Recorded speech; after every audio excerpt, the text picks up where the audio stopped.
présente un nouveau tutoriel sur EBP Pay 2015 sur le thème du forfait social 20% et 8%. Nous verrons en fonction de votre cas de figure par rapport à l'effectif de votre entreprise, si vous êtes concerné par le 8% ou le 20%, comment il faut bien paramétrer, notamment pour tout ce qui est taxe 8%, les rubriques de prévoyance, de mutuelle par exemple, ou tout ce qui est retraite supplémentaire, en tout cas tout ce qui est facultatif et qui doit être soumis au 8%. Et nous verrons si donc vous êtes concerné par le forfait social 20%, ce qu'il faut bien faire pour que si vous avez tout ce qui est participation, intéressement par exemple, eh bien comment bien intégrer ces rubriques de brut et qu'elles passent bien justement dans la rubrique de forfait social à 20%.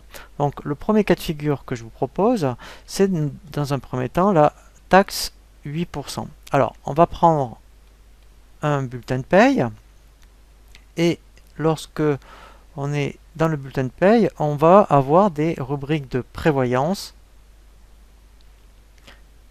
Ici, nous allons voir donc, voilà. Vous avez ici, vous voyez, des rubriques de prévoyance. Alors, effectivement, donc là, vous voyez, il n'est pas intégré, hein, le taxe 8%. Donc, si, admettons, vous êtes moins de 10 salariés, effectivement, il faudra intégrer ici cette rubrique pour que, puisque vous avez des prévoyances, alors on verra après justement ce qu'il faut faire attention. Donc si vous avez besoin d'autres rubriques de prévoyance que celle de BP, ce qu'il va falloir faire dans le paramétrage, mais déjà ici par exemple, on va aller chercher dans les rubriques disponibles. Donc là je vais taper forfait par exemple. Voilà, donc là en fait j'ai bien celle, vous voyez, qui s'appelle à 8%, donc je la fais glisser ici, admettons. Alors, ce qui est bien, c'est de toujours la mettre juste au-dessus de la CSG.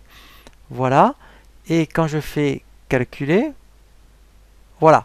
Donc là, en fait, j'ai bien la base. Donc là, la base, c'est la somme des parts patronales de prévoyance. Alors, comment il a fait ici pour bien alimenter cette base? Tout simplement, si je double-clique sur une rubrique de prévoyance, toutes les rubriques où c'est coché, vous voyez, celle-ci, ce cumul qui s'appelle part patronale soumise à taxe prévoyance et forfait 8%, vont alimenter automatiquement dans le forfait 8%, ce cumul qui est proposé par BP qui s'appelle S-Tax. Donc en plus, vous pourriez très bien vous en servir hein, dans un paramétrage particulier. Vous prenez S-Tax et vous le mettez dans votre base. Donc là, ça fonctionne très bien parce que vous utilisez des rubriques de BP. Alors qu'est-ce qu'il faut faire si par exemple voilà, vous avez une mutuelle? Alors bien sûr il y a déjà des mutuelles, vous voyez, de BP qui existent. En fait ce qu'il faut faire c'est dupliquer, il faut toujours dupliquer, hein, ne jamais créer de toute pièce une rubrique quelle qu'elle soit, de brut, de cotisation ou de net, toujours dupliquer une rubrique qui ressemble à la vôtre, donc dans le paramètre de paye, dans les rubriques de cotisation par exemple, vous voyez, donc si je tape mutuelle, donc il y en a déjà une, donc là par contre vous voyez c'est une mutuelle forfaitaire. Donc là en fait peut-être que la vôtre elle ne serait pas forfaitaire, mais il y aurait bien en fait ce qu'on appelle ici des taux de cotisation, mais peut-être que la base en fait c'est par rapport au brut. Et bien en fait vous dupliquez, vous voyez, alors pourquoi il faut dupliquer? Parce que ici vous voyez toutes les propriétés sont justes. Donc dès que vous avez vous voulez faire une mutuelle, il faut dupliquer une mutuelle sur une mutuelle, une prévoyance sur une prévoyance, pardon. Voilà. Et pourquoi? Parce que les propriétés ici seront justes. Donc là, il faudrait la dupliquer et changer le paramétrage au niveau de la base. Voilà. Donc là, moi, vous pouvez être sûr que sur vos bulletins de paye, sur tout ce qui est taxe 8%, il n'y aura pas d'erreur. Donc là, au moins, ici, ça va bien alimenter votre base. Donc ça c'était pour le 8%. Maintenant toujours pareil dans le même je dirais bulletin par exemple, alors je vais maintenant enlever le 8%, voilà, et je vais rajouter le forfait 20%. Donc ici je prends bien le forfait social 20%, je l'intègre donc sur mon bulletin de paye. Alors si je fais calculer, normalement là, il va rien se passer, ce qui est normal, parce que là, après, effectivement, si on regarde la rubrique, donc c'est un cumul qui s'appelle S-Tax 20, il va être alimenté pour toutes les rubriques où ici c'est coché par patronale soumise à forfait social. Et vous en avez déjà de pré-paramétrés. Donc là, si on regarde sur tout ce qui est participation et intéressement, il va falloir intégrer une rubrique. Alors, si admettons, je l'appelle, admettons, intéressement.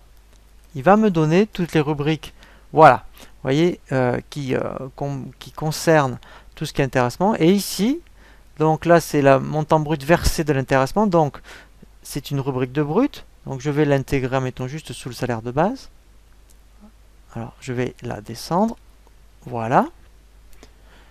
Une fois que j'ai intégré la rubrique, je n'ai plus qu'à saisir ici la variable. Donc là, admettons, on va dire qu'il a eu 200 € d'intéressement versé.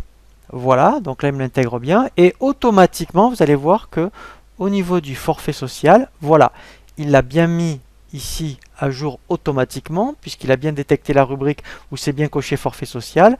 Et ensuite, après, effectivement, si on regarde, voilà, donc là, ça c'est par rapport à la rubrique.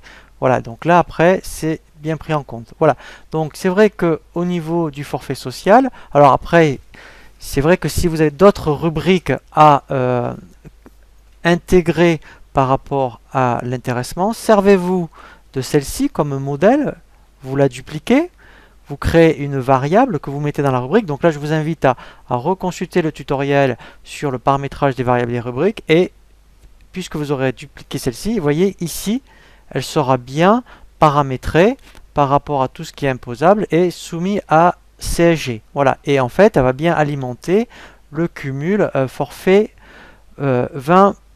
Voilà, et après ça se fera tout seul.